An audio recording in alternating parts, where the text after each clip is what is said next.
അസ്സലാമു അലൈക്കും വറഹ്മത്തുള്ളാഹി വബറകാതുഹു. ഇന്നൽ ഹംദലില്ലാഹ് വസ്സലാത്തു വസ്സലാമു അലാ റസൂലിൽ അമീൻ വഅലാ ആലിഹി വസഹ്ബിഹി അജ്മഈൻ. അമ്മാ ബഅദ്. പ്രിയപ്പെട്ട സഹോദരന്മാരെ, സഹോദരികളെ, ഒരു സത്യവിശ്വാസിയെ സംബന്ധിച്ചിടത്തോളം പ്രാർത്ഥന എന്നുള്ളത് വളരെ പ്രധാനപ്പെട്ട ഒരു സംഗതിയാണ്. നമ്മെ സൃഷ്ടിച്ചുകൊണ്ട് പരിപാലിക്കുന്നവനായ റബ്ബിലേക്ക് നമ്മെ ഏറ്റവും അടുപ്പിക്കുന്ന കാര്യമാണ് നമ്മുടെ ഓരോരുത്തരുടെയും ദുആ. നമ്മുടെ നമസ്കാരം അത് പ്രാർത്ഥനയാണ്. അതുപോലെ തന്നെ വ്യത്യസ്തമായ സന്ദർഭങ്ങളിൽ നമ്മൾ ചൊല്ലേണ്ട പ്രാർത്ഥന അള്ളാഹുവിൻ്റെ റസൂൽ സല്ലല്ലാഹു അലൈഹി വസല്ലം വളരെ കൃത്യമായി കൊണ്ട് പഠിപ്പിച്ചിരുന്നുണ്ട്. വിശുദ്ധ ഖുർആനിൽ ആയത്തുകളിലൂടെ ധാരാളം പ്രാർത്ഥനകൾ നമ്മൾ അറിയുകയും പഠിക്കുകയും അത് ചൊല്ലിക്കൊണ്ടിരിക്കുകയും ചെയ്യുന്നു. എന്നാൽ 3 കാര്യങ്ങൾക്കെതിരെ നമ്മൾ പ്രാർത്ഥിക്കരുത് എന്ന് അള്ളാഹുവിൻ്റെ റസൂൽ സല്ലല്ലാഹു അലൈഹി വസല്ലം പ്രത്യേകം ഉണർത്തി.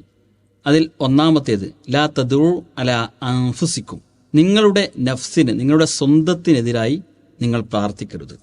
നമ്മുടെ ജീവിതത്തിൽ പലതരത്തിലുള്ള പ്രതിസന്ധിയും പ്രയാസങ്ങളും ബുദ്ധിമുട്ടുകളും ഒക്കെ കടന്നു വന്നേക്കാം.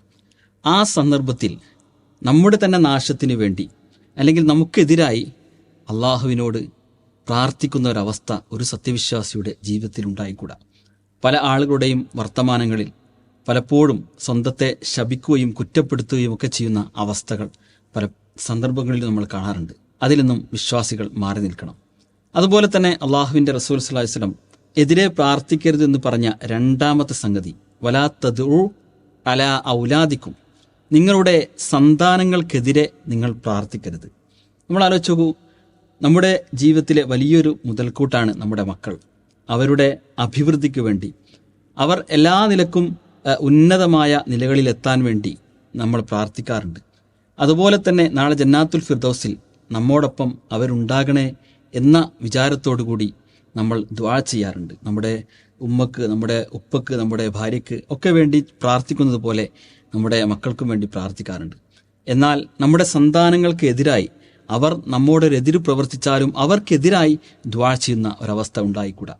അതുപോലെ തന്നെ അള്ളാഹുവിൻ്റെ റസൂൽ സല്ലല്ലാഹു അലൈഹി വസല്ലം എതിരെ പ്രാർത്ഥിക്കരുതെന്ന് നമ്മെ പ്രത്യേകം ഉണർത്തിയ മൂന്നാമത്തെ സംഗതി ധനമാണ്. വലാ തദ്ഉ അലാ അംവാലിക്കും, നിങ്ങളുടെ സമ്പത്തിനെതിരെ നിങ്ങൾ പ്രാർത്ഥിക്കരുത്.